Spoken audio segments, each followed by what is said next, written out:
अशा प्रकारे आपला आता म्हणजे श्री शांतादुर्गा देवस्थानमध्ये दर्शन घेऊन झाल्यानंतर आपण येऊन पोहोचलो साऊथ गोवाला अगोंडा बीचवरती। आपण याच्या आधी ते बुद्धा स्टॅच्यू म्हणून होतं तिकडे गेलो होतो, परंतु तिथे एंट्री नव्हती, बंद होतं काही कारणास्तव, त्याच्यामुळे मग डायरेक्ट इकडे चाललो आलो आहे अगोंडा बीचवरती। तर चला आपण गाडी वगैरे पार्क केली आहे आता आणि बीचवरती जाऊन बघूया नजारा। चलो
बघा मित्रांनो, आपण आता बीचवरती आलेलो आहे आणि व्ह्यू बघा खतरनाक पूर्ण। आणि आपण इकडे हे गोष्ट बघू शकतो की जे नॉर्थ गोवामध्ये रश होता तो रश इकडे आपल्याला बघायला मिळत नाही, पूर्ण खाली आहे बघा, पब्लिक नाही आहे इकडे, म्हणजे आपण फुल्ली एन्जॉय करू शकतो इकडे।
मित्रांनो, आपण आलो होतो तेव्हा भरपूर ऊन होतं इथे, म्हणजे सनसेटचा टायमिंग झाला होता. आपण सनसेट वगैरे बघितलं खूप मस्त असा, आणि फोटोशूट वगैरे केलं, रील्स बनवले.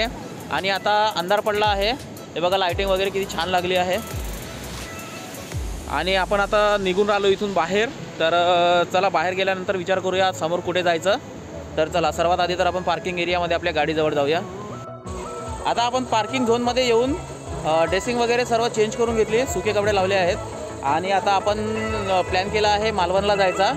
तर आता निघूया आणि जिथपर्यंत आपलं जाणं होईल तिथपर्यंत जाऊया. तर चला लागूया आपल्या रस्त्याला. आणि जाताना जर काही आपल्याला लोकेशन दिसलं किंवा म्हणजे असं कुठे थांबण्याचा प्लॅन झाला तर तसं मी कळवणारच. चला.